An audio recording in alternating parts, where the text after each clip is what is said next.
Hello दोस्तों, कैसे हैं आप सब लोग। आपका स्वागत है आपके अपने चैनल इमेजिनरी रूट्स में। दोस्तों, यहाँ पर मैं आपका स्वागत करता हूँ और आपसे जानना चाहता हूँ आप सब लोग कैसे हैं। दोस्तों, आशा करता हूँ आप सब लोग कल से बेहतर और आगे और बेहतर होते जाएंगे। यहाँ पर दोस्तों हम ये जो चैनल हमने बनाया है इमेजिनरी रूट्स, इसका मेन मोटिव आपको मैं बार बार बोलते रहता हूँ, फिर से बोल रहा हूँ, वो सिर्फ ये है कि हम अपनी रूट से जुड़े रहें, अपने धर्म से, अपने संस्कारों से, अपने जो भी हमारी जड़ें हैं, चाहे वो हमारे कि भारत में इतनी सारी भाषाएं बोली जाती हैं, कोई सी भी भाषा हो, कोई सा भी रिलीजन हो या कोई सा भी आपके प्रदेश हो, हम सब लोग आपके अपनी अपनी संस्कृतियों से जुड़े हुए हैं और अपनी अपनी संस्कृतियों में हम काफ़ी उन्नत हैं और हमारी सभ्यता बहुत उन्नत है। हमारा धर्म बहुत आगे है, सनातन, और हमारा धर्म ही हमें जोड़े हुए हैं, ये सनातन धर्म। और उसी सनातन धर्म में से आपके हमारे समस्त देवी देवताओं का आशीर्वाद हम लोगों को प्राप्त होते रहता है। हर जगह अलग अलग संप्रदाय हैं, कहीं वैष्णव संप्रदाय हैं, कहीं देवी के भक्त हैं, कहीं शैव संप्रदाय है, परंतु हमारा सनातन सभी को एक साथ लेकर चलता है। और इसी के लिए मैं आज आपके साथ में यहाँ पर पहले मैंने एक शॉर्ट बनाया था अष्टसिद्धियों और नवनिधियों का, उसमें कई सारे लाइक्स आए। और एज अ बिगनर मैं एक नया बंदा हूँ, तो मुझे ज़्यादा जानकारी तो नहीं है यूट्यूब के माध्यम से, लेकिन मैं अपने संग में मुझे जितना थोड़ा बहुत भी नॉलेज है वो मैं शेयर करता हूँ आप लोगों के साथ में। और मैं चाहता हूँ कि आप लोग भी इसे पसंद करें और आगे शेयर करें, ताकि हमारे जो नई पीढ़ी है उसे पता चले। अब वो ज़माना तो नहीं रहा जहाँ हमारी दादी नानी हमें किस्से कहानियों के माध्यम से ही ये सब चीज़ें बता देती थी, और ना अब ऐसा ट्रेंड रहा। माँ बाप के पास भी काम इतना ज़्यादा हो गया कि बिजी इतने हैं कि वो भी इतना समय नहीं दे पाते हैं। चलिए दोस्तों, अब मेरी शुरुआत की बातें आपको बोर कर दूँगी, और अगर बच्चे देख रहे होंगे तो उनको तो और भी ज़्यादा बोरियत लग रही होगी। तो सीधे से आप अगर चाहें तो अगर देख लें तो आप बता सकते हैं दूसरे को कि 2.5 मिनट का वीडियो आप स्किप कर दें, और उसके बाद आपको टोटल्स में सिर्फ ज्ञान की ही बात मिलेगी। तो आइए दोस्तों, स्टार्ट करते हैं। स्टार्ट करने से पहले मैं फिर बोलूँगा, please like, share and subscribe please.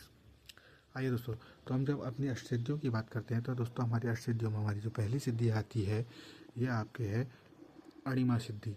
दोस्तों, मैं आपको फिर से एक बात बताता हूँ कि जो अष्टसिद्धियाँ और नवनिधियों की बात मैं यहाँ पर वो करने जा रहा हूँ, ये अष्टसिद्धियों और नवनिधियों की बात यहाँ पर हनुमान जी के रिगार्डिंग से हो रही है। होने को ये अष्टसिद्धियाँ और नवनिधियाँ और देवी देवताओं के पास में भी है, पर चूँकि हनुमान जी आपके कलयुग में जागृत देवता भी कहे जाते हैं, और वो आपके हमने हमेशा जब भी हमें कभी डर लगता है, कुछ भी होता है, तो हनुमान चालीसा में एक लाइन आती है, भूत पिशाच निकट नहीं आवे, महावीर जब नाम सुनावे। ऐसे ही और भी उसमें लाइन है, ना से रोग हरे सपेरा, जपत नैन बलबीरा। कोई बीमार रहता है तो वो हर तरीके के रोग शोक को मिटाने वाले हैं। उनके कई सारे विस्तृत मंत्र भी हैं। आप मुझसे कहेंगे तो मैं आपको उसके बारे में भी बताऊंगा। फिलहाल अभी उनकी वही बात मैं बता रहा हूँ कि अष्टसिद्धियाँ और नवनिधियाँ, जब वो आपके माता सीता को खोजने के लिए गए थे, किसी किंदा कांड में उन्होंने समुद्र लांघा था, तो वहाँ पर भी उन्होंने कुछ लांघा था, तो उन्होंने वहाँ वहाँ किसी किंदा कांड में आपके जब जामवंत जी उनको उनकी शक्तियों के बारे में याद दिलाते हैं, तब उनको उनकी यही अष्टसिद्धियाँ, यही नवनिधियाँ उनकी जाग जाती हैं। और फिर सुंदरकांड में फिर वो जब वो कूद मार के जाते हैं लंका में, तो वहाँ माता उनसे कहती हैं कि आपके बेटा, तुम दूसरों को भी ये सिद्धियाँ और निधियाँ दो, ताकि और लोग भी तुम्हारे जैसे बने। तो वहाँ पर एक लाइन है, अष्टसिद्धि नवनिधि के दादा स्वाधीन जानकी माता। तो दोस्तों आइए उन्हीं अष्टसिद्धियाँ की बात हम पहले करते हैं। तो अष्टसिद्धियों में पहली सिद्धि आती है अणिमा। अणिमा दोस्तों, नाम से आपके समझ में आ गया होगा कि ये अणुओं की बात हो रही है। अणु हमारे भौतिक संसार में सबसे छोटी अवस्था को माना जाता है। तो अणिमा मतलब अपने शरीर को इतना छोटा बना लेना जो दिखाई भी ना दे। ऐसे कई प्लैंक्टन्स होते हैं, आपने साइंस में पढ़ा होगा।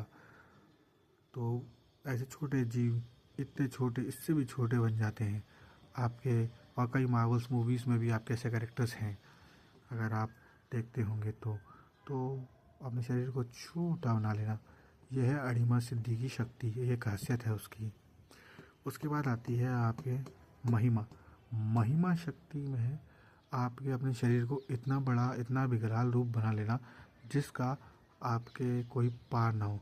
इसके एग्जाम्पल अणिमा और महिमा के मैं आपको एक ही इंसिडेंट में देता हूँ। वैसे इंसिडेंट काफ़ी सारे हैं, लेकिन एक इंसिडेंट में देता हूँ। जब हनुमान जी सुंदरकांड में आपके जब समुद्र लांग रहे थे, तो उस समय सर्पों की माता आपके सुरसा ने उनका रास्ता रोका, उनको अपना निवाला बताया, लेकिन उन्होंने बोला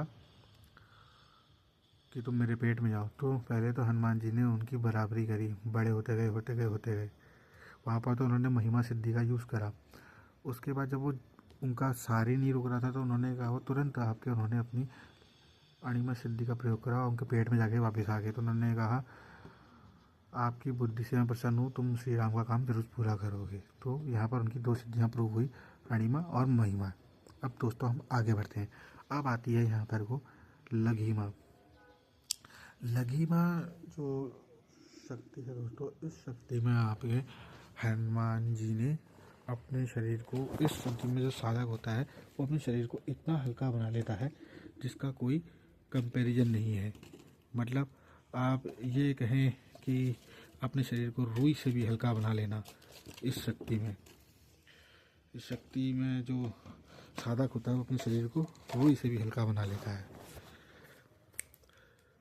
मतलब आसमान में उड़ जाते हैं, कहीं पर भी कुछ भी कर लेते हैं, है ना। बिल्कुल पत्ते जैसे हो जाते हैं, इतना हल्का बना लेते हैं। कहीं पर छोटी से छोटी, मतलब पत्ते के ऊपर भी खड़े हो जाते हैं, इतना हल्का बना लेते हैं। इसके बाद हमारी जो चौथी शक्ति आती है वो है गरिमा। गरिमा एक ऐसी शक्ति है दोस्तों जिसमें आपके अपने शरीर को मतलब इतना भारी बना लेते, इतना भारी बना लेते हैं कि जिसका कोई पार नहीं। हालांकि इसके कई सारे उदाहरण आप अपने मन से भी सोच सकते हैं, लेकिन एक मैं आपको द्वापर में आपके जब आपके जा रहे होते हैं तो उनके रास्ते में आपके एक वृद्ध को देखते हैं। वो वृद्ध जो होते हैं वो हनुमान जी का ही रूप होता है। तो वो उनको अपने बल पर अहंकार होता है, तो वो उनसे कहते हैं कि तुम मेरी पूँछ को हटा के चले जाओ। तो वो कहते हैं अच्छा। तो वो पूँछ हटाते हैं, लेकिन जब वो पूँछ हटाने में लगते हैं तो वो पूँछ इतनी भारी जाती है कि वो उसे उठा भी नहीं पाते हैं। कहाँ उनके अंदर भी आपके 10,000 हाथियों का बल होता है, लेकिन हनुमान जी की सिद्धि आपके जो कि गरिमा है, तो वो नहीं कर पाते, उसका पार ही नहीं पाते। इसके बाद दोस्तों यहाँ पर 4 आपको मैंने बता दी, अणिमा, महिमा, लघिमा, गरिमा। अब हम आते हैं आपके 5वीं सिद्धि, इसका नाम है आपके प्राप्ति। प्राप्ति दोस्तों वो सिद्धि है जिसमें जैसे किसी के मन में कोई इच्छा होती है कि आपके मैं वायु में चलूँ या जल के ऊपर चलूँ, असंभव से प्रतीत होने वाली जो चीज़ें होती हैं, जो आदमी या अंतरिक्ष में उड़ूँ, तो ये या अपने मन की गति से कहीं पर भी किसी भी जगह पर पहुंच जाना, तो किसी भी चीज़ को प्राप्त कर लेना, तो ये आपके प्राप्ति सिद्धि है। इसके बाद दोस्तों आपके आती है पराकाम्य। पराकाम्य आपके दोस्तों वो सिद्धि है जिसमें आपके जैसे आदमी कोई अगर मान लीजिए कहीं पर को आपके अगर इंसान को अगर जैसे मान लीजिए धरती पर तैरना है, जो बिल्कुल असंभव सा प्रतीत होने वाला आपके कार्य है, तो ऐसे कार्यों को अंजाम देना आपके इसके मध्य स्पेस में चलना है, बिना ऑक्सीजन के आपके सांस लेना है, मतलब चाहे समुद्र के अंदर हो या फिर आपके समुद्र के बाहर हो, मतलब अंतरिक्ष में हो, तो ये वो सिद्धियाँ हैं। उसके बाद आपके दोस्तों हम आते हैं आपके अग्नि सिद्धि में, जिसका नाम है आपके ईशित्व। ईशित्व दोस्तों वो शक्ति है जहाँ पर इंसान, जहाँ पर साधक अपने जो आपने सुना होगा आपके 5 महाभूत होते हैं, तरल, अनल, गगन, पवन और धरा, मतलब भूमि, अग्नि, वायु, अंतरिक्ष और जल। तो आपने एक वो पहले से भी इसमें इंटरनेशनल का एक आता था प्रोग्राम बचपन में, हम लोगों ने तो सबने देखा आपके, जिसको शक्तिमान भी कहा जाता है। तो शक्तिमान वाली जो इसमें शक्तियाँ हैं वो सारी, उस शक्तिमान के पास तो खाली ये 5 महाभूतों की शक्तियाँ होती हैं, हनुमान जी के पास तो सिद्धियाँ पूरी पूरी हैं। तो उसी में से एक फॉर्म यह है ईशत्व, यहाँ पर अपनी मर्जी से कोई सा भी मौसम ले आना, किसी भी फॉर्म में बदल जाना, कोई भी काम कर लेना, अपने शरीर से एनर्जी पैदा कर लेना, कोई भी स्वरूप बना लेना। तो ये आपके इस शक्ति की, ये सिद्धि की शक्ति है। फिर उसके बाद दोस्तों आपके आता है वशित्व। वशित्व दोस्तों वो शक्ति है जहाँ पर इंसान, जहाँ पर साधक अपनी शक्ति से आपके किसी भी लिविंग नॉन लिविंग थिंग को अपने मनचाहे आकार में बदल दे और उसको अपनी इच्छा के अनुसार इधर से उधर कर सके, अपने पास खींच सके, बढ़ा सके, घटा सके, तोड़ सके, मोड़ सके, कोई भी काम करा सके, किसी को भी सम्मोहित कर ले, किसी से भी अपने मन के कोई भी काम करा ले। हालांकि आजकल तो ये सब चीज़ें आपके मार्वल की पिक्चरों में और आपके साथ साथ मार्वल की पिक्चरों के अलावा VFX के कमाल से भी बहुत सब कुछ देखने को मिलता है, उसमें कुछ साइंस टेक आपके चलता है। लेकिन ये सब सिद्धियाँ आपके क्या नाम कहते हैं, सिर्फ और सिर्फ मंत्रों के द्वारा उच्चारण से जो आपके परम भक्त होते हैं और परम तपस्वी होते हैं उन लोगों के पास ये सभी सिद्धियाँ होती हैं। अब दोस्तों यहाँ पर हमने आपके हनुमान जी की 8 सिद्धियों की बात कर ली। यहाँ पर अब हम आते हैं नवनिधियों के बारे में, अब बात करते हैं। नवनिधियों का आपके क्रम इस प्रकार है: पद्म, महापद्म, शंख, मकर, कच्छप, कुंद, मुकुंद, नील, खर्व। ये 9 निधियाँ हैं दोस्तों। मैं अगर हो रहा हूँ तो मैं इनको लिखते भी जाऊँगा साथ साथ में, तो आप इसको अच्छे से डिटेल में देख के समझ लेना। मैं सिर्फ नाम लिखूँगा क्योंकि पूरी कथा लिखना तो बहुत मुश्किल हो जाएगा, इनकी पूरी परिभाषा लिखना। तो आप इसको दोबारा से आगे पीछे करके रिपीट करके सुन भी सकते हैं।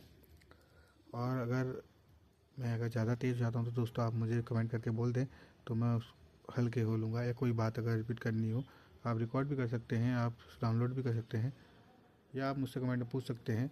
मैं अपना नंबर डाल दे तो मैं आपको व्हाट्सएप भी कर दूँगा।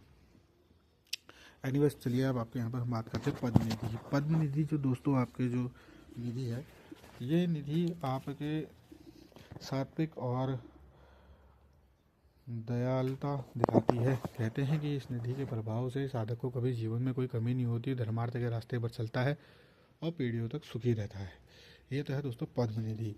पद्म का ही एक थोड़ा सा अपग्रेडेड वर्जन, जैसे प्रो कहते हैं ना आजकल, एक फ्री सॉफ्टवेयर होता है, फिर एक प्रो सॉफ्टवेयर होता है, उसमें थोड़ी पैसा खर्च होता है, लेकिन आपको आपके मन के काम सारे होते हैं, जैसा भी आप उसके पूरे फुल फीचर से यूज़ कर सकते हैं। तो ये इसमें एक इसका प्रो वर्जन कह सकते हैं आप महापद्म को। महापद्म में भी वही होता है, आपके इंसान के पास कोई कमी नहीं होती और वो परमार्थ के काम में ही लगे रहता है, अपने धन का सही जगह पे उपयोग करता है। जैसे ब्राह्मणों को दान देना, पूजा पाठ, कथा बता और गरीबों की मदद, जो ज़रूरतमंदों की मदद। और कहते हैं कि ऐसे में इसकी कई पीढ़ियाँ आपके इसके प्रभाव से आपके सुरक्षित रहती हैं, उनको कभी कोई किसी चीज़ की कोई कमी नहीं होती। इसके बाद दोस्तों आपके शंख निधि आती है। शंख निधि दोस्तों आपके कही जाती है कि शंख निधि जिसके पास वो होती है वो आपके थोड़ा सा अपने ऊपर ही यूज़ करता है, थोड़ा सा कंजूस टाइप का होता है, मतलब पैसा वैसा सब होता है लेकिन अपने लिए ही यूज़ करता है।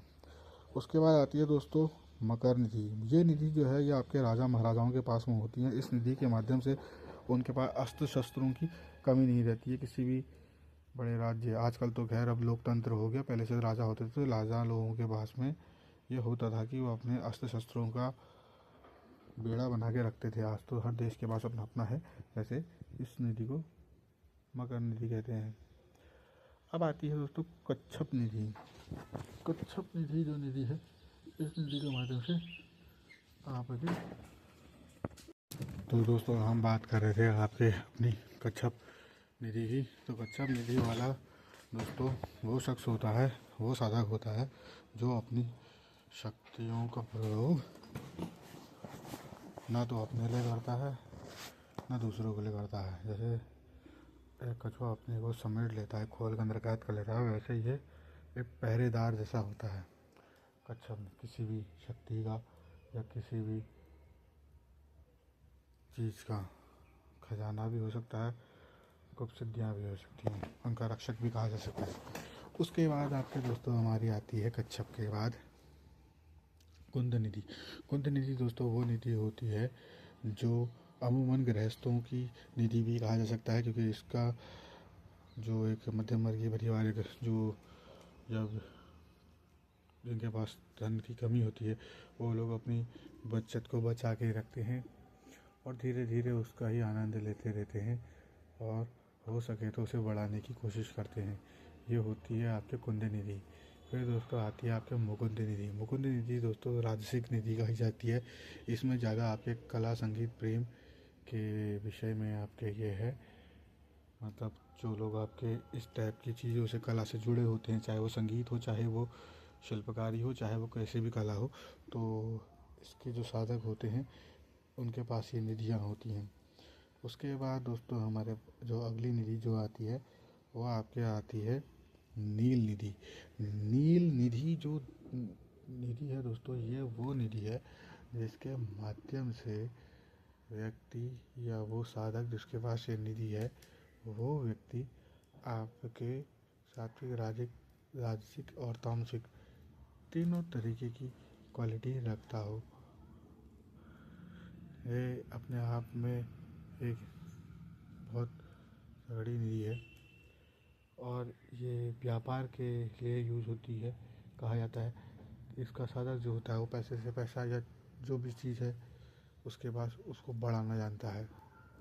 और पशुपालन में भी ये काम आती है, भी कहा गया, और भी चीज़ों में काम आती है।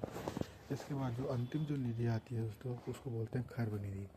खर्व निधि को दोस्तों एक ढंग से ये कहा जाए कि यह आपके जैसे शकुनी के पास पासे थे, मतलब ये एक तरीके की चीट कोड कहा जा सकता है। होने को तो सारी शक्तियों को ही वो आता है, लेकिन ये सिद्धियाँ या निधियाँ भी ऐसे किसी के पास नहीं आती हैं। इसके लिए मेहनत करनी पड़ती है, तप करना पड़ता है, भक्तिभाव से आपके अपने देव को प्रसन्न करना पड़ता है, उनके आशीर्वाद से ये सब प्राप्त होती हैं। तो ये जो आखिरी जो है खर्व, ये ना अच्छी है ना बुरी है। इससे आपके अमूमन नुकसान ही ज़्यादा होता है और जो समझदार होगा उसका फ़ायदा भी होता है। ये जोखिम वाली, सबसे जोखिम वाली आपके निधि कही जाती है। और दोस्तों मैं आपको, जैसे मैंने बताया कि आपके ये अष्टसिद्धि और नौ निधियों के विषय में मैंने आपको जो भी बताया है, इसके बारे में अगर मुझसे कोई गलती हो या भूल चूक हुई हो तो उसके लिए मुझे क्षमा करें। आपके घर के जो बड़े हों उनसे पूछें, या जो बड़े इसे सुन रहे हों अगर वो मुझसे कहीं पर किसी बात पर डिसएग्री करते हों तो वो आपके अपने कमेंट के माध्यम से मुझे बताएं। कहीं पर अगर मैं गलत हो तो मुझे सुधारें। और मेरा तो मेन मकसद ही दोस्तों यही है कि हमारे अब दादी नानी का ज़माना तो चले गया जब हमें ये खेल खेल में ही कहानियाँ सुना के सुला देती थी, और ये सब चीज़ें जो आज मैं आपको यूट्यूब वीडियो के माध्यम से आपके बता रहा हूँ, ये सब चीज़ें तो हमारी दादी नानियाँ हमको मतलब सुलाते सुलाते ही हमें सुना देती थी और हमें याद भी हो जाता था खेल खेल में ही। अब वो ज़माना तो रहा नहीं। पहले से मम्मी पापा भी बता देते थे, अब व्यस्तता भागम दौड़ी इतनी ज़्यादा हो गई है कि समय नहीं है। आजकल तो बच्चों को भी खाना खिलाने के लिए भी यूट्यूब में वीडियो दिखाना पड़ता है।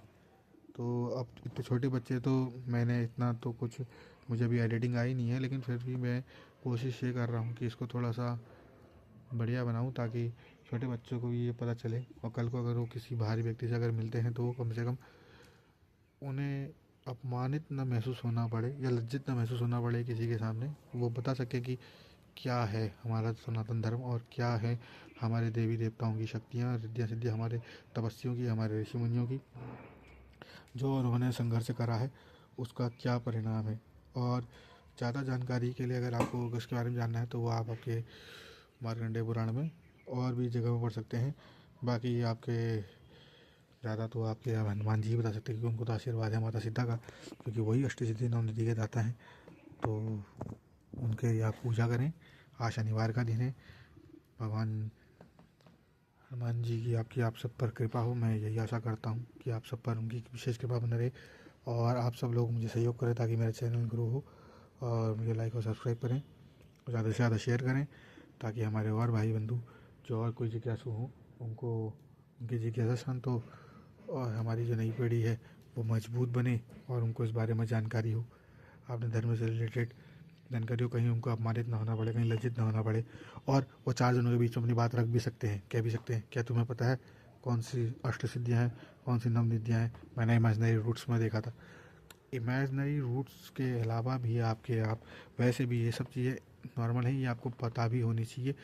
और आजकल भागम दौड़ी में आजकल ज़्यादातर बच्चे सब सीबीएसई बोर्ड में पढ़ते हैं या आईसीएसई बोर्ड में पढ़ते हैं। बड़े स्कूलों में आपके इन सब चीज़ों के बारे में तो नहीं पढ़ाया जाता। अब आने वाले समय में सरकार क्या करेगी ये तो मैं नहीं जानता, लेकिन मैं ये चाहता हूँ कि हमारी जो पीढ़ी है उसको ये सब पता चले। और दोस्तों please like share and comment करें। और अब अगला जो वीडियो होगा दोस्तों उसके बारे में शीघ्र ही मैं आगे आपको इंटीमेट करूँगा। और प्लीज़ आप मुझे लाइक शेयर एंड सब्सक्राइब करें ताकि मैं आपका यूँ ही मनोरंजन करता रहूँ और ज्ञानवर्धक वीडियो बनाते रहूँ। जय हिंद, जय भारत, हर हर महादेव।